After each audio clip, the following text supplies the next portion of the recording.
style video, but like more of like a PSA. Let's call it that. Let's call it a PSA. I'm titling this My Thoughts on True Crime, and it's probably going to come out in tandem with the newest true crime installment that I plan on doing. I have to keep my elbows off the desk because it's like shaking the camera. So I have a little statement that I want to make, because so many of you have been asking me for a new true crime video, and I've been having a hard time with that, and I'll explain why. Just let me read this to you. I do have a little script, so I am reading. But yeah, so my thoughts on true crime. For as long as I could remember, I was interested in true crime. I remember my first interaction with it. As with many things, it was first shown to me by my mother. She also enjoyed her dose of detective shows like any other bored housewife. We were at the library picking out a book, and she pointed out Helter Skelter and the Bundy interviews. I was immediately hooked. I had watched horror movies before and had understood the concept of death, but I didn't fully understand that the images on my screen could and very much were inspired by real life events. I didn't understand that death was more than a concept in a movie made with fake knives and even faker blood. Movies I grew up watching like Texas Chainsaw Massacre and Silence of the Lambs had been taken from cases like Ed Gein and Jeffrey Dahmer, where people not only suffered but lost their lives. As I went through school and gained a better understanding of humanity and its evils, my fascination with true crime grew. I loved learning about new cases. I thought of it like almost a puzzle. What happened in their life that made them feel the need to go out and kill, and how could that be applied to the rest of humanity? That was my driving motivation. Curiosity. Curiosity killed the cat, they always say, and boy did it. As time continued to go on, I began seeing more people come into true crime and make a name for themselves, retelling the same stories that many creators before have told, regurgitation after regurgitation. When I began this channel, one of my first videos I did that received heavy traffic was a true crime video. H.H. Holmes, in fact. I've done many since, all receiving the most traffic compared to my other ASMR videos. People began commenting on my prompting, that is, for other cases, many more gruesome than the last. I found myself dissatisfied telling these stories. I no longer wanted to work on the numerous outlines I had planned. I found myself wondering, why am I telling these stories? Is this kind of ASMR artist that I wanted to be? Do I want to continue the same regurgitation that every other true crime content creator does? With this question in mind, I began doing some research. Essentially, I wanted to know why true crime now. And if you're a true crime fan, you'll know how funny this is. Well, I came to find out that it's not really the question or problem I have with true crime. The bad taste that I began developing around true crime and true crime content creators is the way they market the story or case. One instance of this was actually very recently. I was listening to one of my favorite true crime podcasts, and I found the jokes being made callous and unnecessary.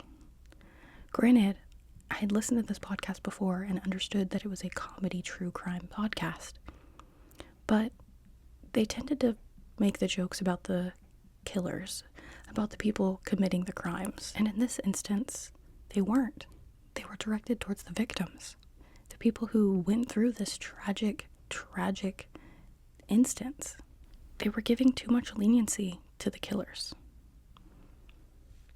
And that's when I began paying closer attention to true crime and the way that it's pushed, the way that it's marketed. I began noticing the fad of it all. In my research, I found that there were many articles and news clippings that all said essentially the same thing. There was money to be made in true crime. There was money to be made in people's suffering. Many of the biggest podcasts make millions off of merch alone, featuring Jeffrey Dahmer, H.H. Holmes, Ted Bundy, Charles Manson. The reality of the situation is this. There is an entire industry being built around the suffering of others. Behind all the production, behind the funny quips, the taglines and intro musics, the mid-roll ads, the Patreon subscriptions, behind the likes and the follows and the subscriptions, the stories being told are all of people suffering, people dying in most cases. Not just people, usually women, usually people of color and people from the LGBT plus community. Usually sex workers. Do you know who Stephen Mark Hicks is? Or Linda Ann Healy? Or Bernice Warden? Or Minnie Williams? No, but I'm sure you do know Jeffrey Dahmer, Ed Gein, Ted Bundy, and H.H. Holmes. Do not misunderstand, I am fully aware of my regurgitation in my past videos, hence this moment of retrospection. I too am victim of the true crime media monster that stylizes and blinds people to the ethics of this topic. As a content creator, especially one interested in this topic, I needed to take a moment and look at the disgust I had been feeling around this issue. It was always something I enjoyed researching and learning about, so to feel this way had caused me severe sadness. I know I have no right to judge, as I am sure that I've done the very thing I am denouncing here, but as a content creator who wants to continue to delve into the topic, I needed to put this out. I needed to understand my own feelings before I could continue to produce content you all enjoy. With that being said, I believe the sensationalism of true crime and serial killers in the media is approaching a dangerous level when it comes to the integrity of journalism. While I am in no way calling myself a journalist, I am calling myself an intellectual. I believe in telling the truth, and in a way that does little to no harm to others. I did not put any video out with the intent to harm anyone, nor do I believe anyone was harmed with my videos. What I am saying is there was the possibility that harm could have been done. There are family members of victims who do not want their stories told, with many content creators doing so anyways. I have seen articles from family members saying if people have time to research and create these videos, they have time to reach out to families, and it's true. It is something I plan to implement in my own video creation. I intended for this video to be a deep dive on true crime and how it changed in the media, but as I began to research, I realized instead I wanted it to be a heart-to-heart from me to you, my lovely fans. I love how much you enjoy me telling these stories, and I do not want to discourage any comments or discourse, because that's what I wanted when I started this channel. I wanted discourse. I wanted a place where like-minded individuals could come together to learn something. So, while I cannot undo what I have done, I can do better in the future. So moving further, there will be a higher importance set on the victims' stories and lives. While I know I did good with making sure each victim was named at the end of my videos, I know there's more that could be done. I will make sure to cover stories that do not bring any unnecessary harm to the families. I will not be covering stories where families or victims have expressed that they do not want the story to be told. I will be doing better research as well, so that means you'll have to wait longer between true crime videos. But I have lots of other videos for you to enjoy in the meantime.